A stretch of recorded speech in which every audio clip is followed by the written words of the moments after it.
Yay! Hi everyone. Thank you for your interest in this video.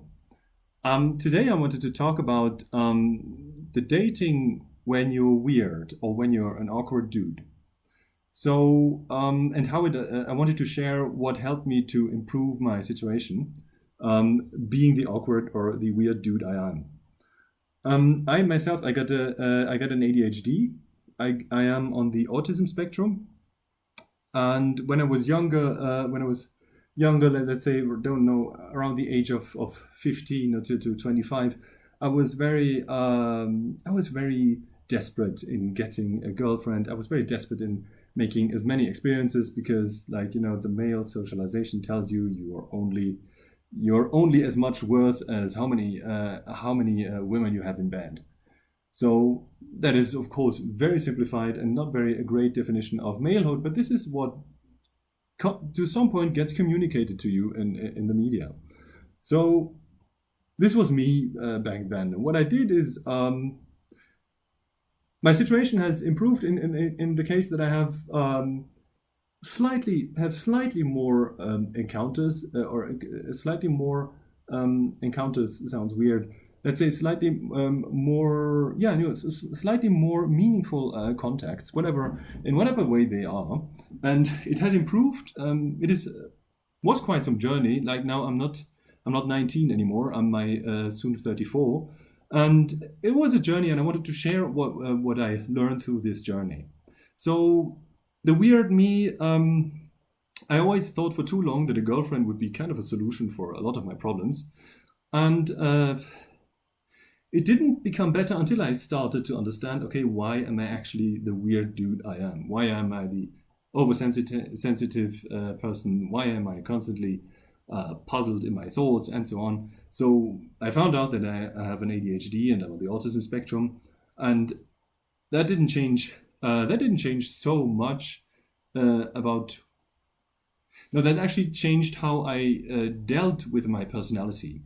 And I started to explore what it means to have an ADHD or this and that mental disorder. And I started to explore it, and I started to love it. I started to love the fact that I'm not the super cool, tough dude that I am, who is able to fight or compete in all kinds of competitions of masculinity. I started to love my weirdness, and I started to understand that, people like me, we are somewhat outside of society, but and have many issues with social interactions. But hey, we are weird, we are special, and we are the kind of we are the kind of people that so many people try to be by making themselves special while they're actually not. While we are special, while we are people, we are special. So let's celebrate that. And I'm very sure, like, if normal people actually would know what it means to be weird or special, I'm not sure whether they wanted to change with us or not. But I mean, obviously, us being the people we are, yes, we are special and we are great and we should embrace that. So all the idols I had before, like all the cool, like the James Bond, the Idris Elba, the Jay-Z, all the cool, whatever super smart people. I mean, James Bond is problematic for a lot of other reasons. But then I started to shift my focus away from these classic, super cool, smooth, masculine, strong men.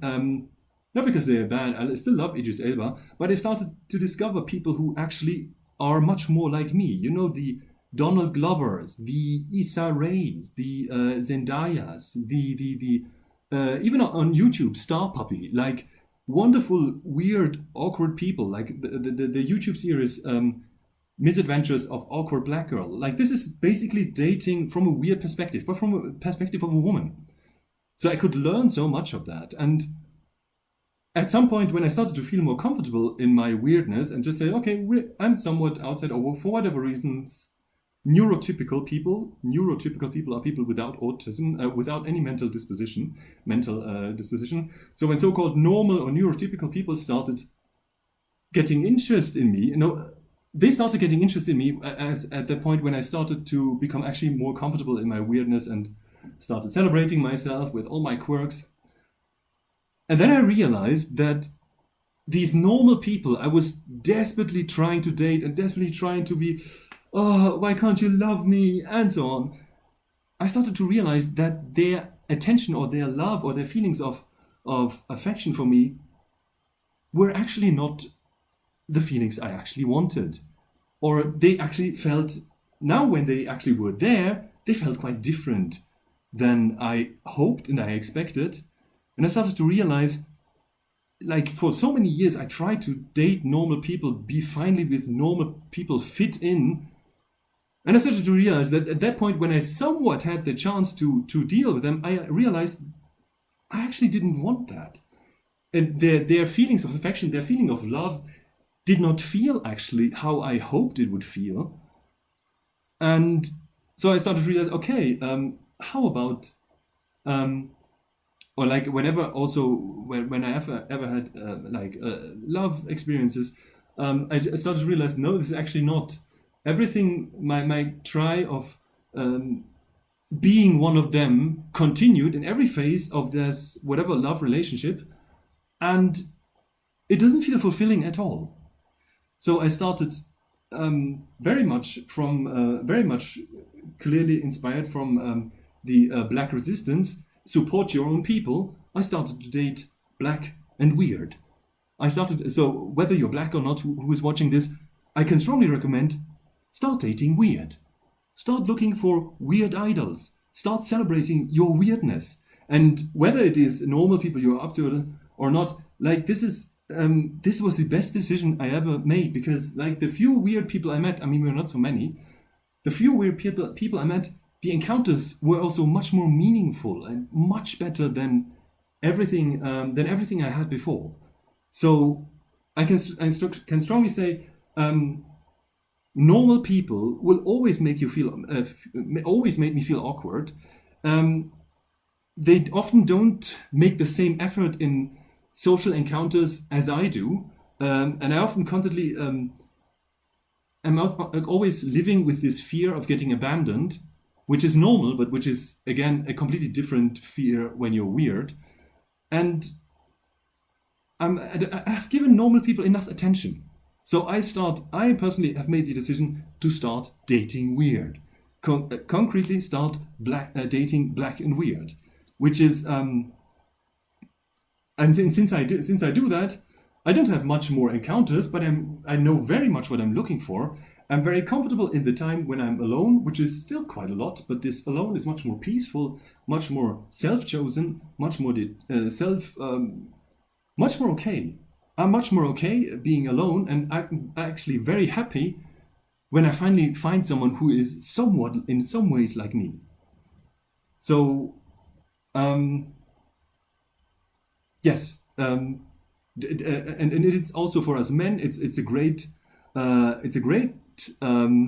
opportunity to once more reflect our malehood, and because some of us, when we weird men perform malehood, it sometimes gets labeled as creepy, and this is not so much because we are creepy. It's more because the aspects of malehood that some of us incorporate are problematic. So it is another motivation to critically reflect malehood in order to not be weird and creepy or weird and a sexist dude, but just weird, and celebrate this weirdness in a wonderful male empowering way. And also it is another wonderful necessity for us men to actually look at the personality of a woman in order to find out whether she's weird or not, and not so much about how good she looks. Because I weren't together with models, but I know that the women who were weird made me much more happy, though they were not so much model-like looking than other women who at some point I was also close with, and who were much more compliant to today's Western beauty ideal. So folks, together I can summarize, love your weirdness, celebrate it in a way how you empower yourself without putting women down in a way how some nerd cultures do that. Celebrate it by really celebrating yourself, your exterior. I mean, you like to rebel by wearing makeup? Wear makeup. You like doing funny stuff with your hair? Do funny stuff with your hair. Do express yourself, express your weirdness, celebrate yourself, empower yourself in your weirdness, and then find people who are, find, for example, women who are, if you're into women, find women who are like you, because there are, as I said, there are weird women out there. And I think weird women who are into men would very much like to also get to know another weird dude, not a dude who desperately needs to find that woman that looks perfectly like the Western beauty ideal, whether they actually fit together or not. So what I can tell you is, if you find me ever talking from a relationship, you can be very sure that this relationship will be with a black woman, and it will be a high likelihood that she's weird as well. Weird people to the future. Thanks. Have a very good evening. Bye together.